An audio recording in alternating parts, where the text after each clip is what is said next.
আমাদের রাজ্য এবং দেশের দশা পাল্টানোর জন্য দিশা পাল্টাতে হবে। আর সেই দিশা, নতুন দিশার জন্য আমরা এখানে জড়ো হয়েছি। আর যখন সংকট হয়, যখন সমস্যা হয়, যখন বিপদ আসে, এমন করে যে আপনি একটা রাস্তা দিয়ে হেঁটেও যান, যদি অ্যাক্সিডেন্ট হওয়ার ভয় থাকে তাহলে বলা হয় একটু বাঁ দিকে চেপে যান, বাঁ দিকে ধরুন। আজকে রাজ্যকে, এই দেশকে বাঁচাতে হলে একটু বাম পথ ধরতে হবে। মোহাম্মদ সেলিম 14 তলা নিয়ে ভাববেন না, আগে ভাবুন আপনি শূন্য দলের নেতা, বিধানসভায় শূন্য, লোকসভায় শূন্য, রাজ্যসভায় শূন্য হতে চলেছেন।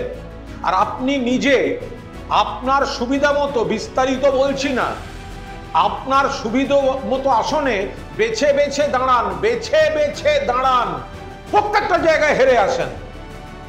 আপনি পরিযায়ী পরাজিত। আপনারা যত বলবেন নবান্নর দিকে চোখ তুলে তাকাবেন, তত ওই শূন্য থেকে মহাশূন্যের দিকে যাত্রা করবেন।